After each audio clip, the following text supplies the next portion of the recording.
بچه‌ها با درون می‌ذاریم.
ایدو رفته سلاحش رو گیر.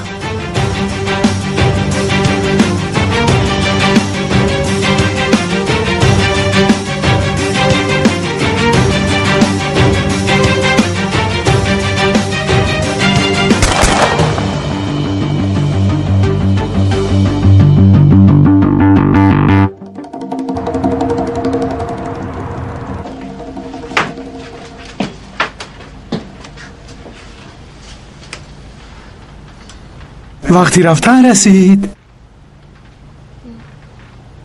بگونون کسم. جایید خدا جزایت رو دید. بگذار که من بروم. سرده مرا سرده. وقتی رفتن ما رسید تو رو نو سردی هم؟ تو را به اروپا میبرم. ما را در آنجا زندگی خوب انتظار است. از با تو زندگی کردن مردن برایم بهتر است. از تو غشم می آید نمیفهمی مگر تو را چشمی دیدن ندارم. خاموش شو. خاموش. مرا زیاد عصبی نکن. عصبی نکن. میخواهی نمیخواهی تو دیگر از منی. بهترش مرا قبول کن. کشتی ما را انتظار است. میرویم ملیسا. من نمیروم. سرده مرا.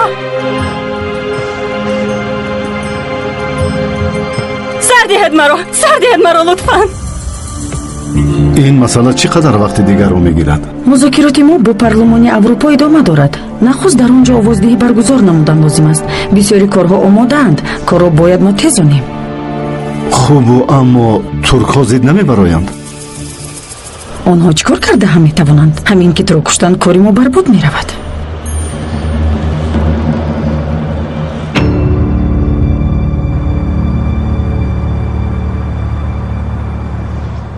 سراغه گفتگیت همین جاست. در درون بینا کیست؟ من حالا با آنها شناس نشده هم نمیدانم. یوز تو قول دادی که جنایت صادر نمی کنی. اگر تو به یگان کس آسیب رسانی دانسته باش که من خودم به پلیس خبر میدهم. مایلش زنگ زن. 10 دقیقه وقت داری. اگر در این مدت کار را به انجام نرسانی من تمامی پلیس‌های شهر را در اینجا جمع میکنم.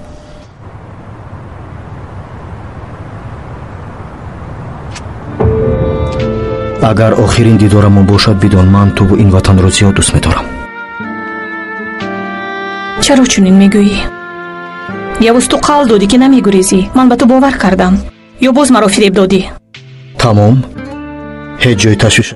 سلام علیکم دوستانی عزیز. خوشخبر به همه دوستانی ویدیورولیک‌های جالب یوتیوب. امروز من با شما یکی از بهترین کانال ها رو در یوتیوب با نام استودیو ام پیشنهاد میکنم که در اون کانال شما میتوانید بهترین فیلم کلیپ ها، سرودهای فورم و همه نوارهای خاصتان رو دسترس نمایید. سیب که برای گزارش در تگ ویدیو حتما ابونه شوید. باوری دارم که به همه شما پسند میاد.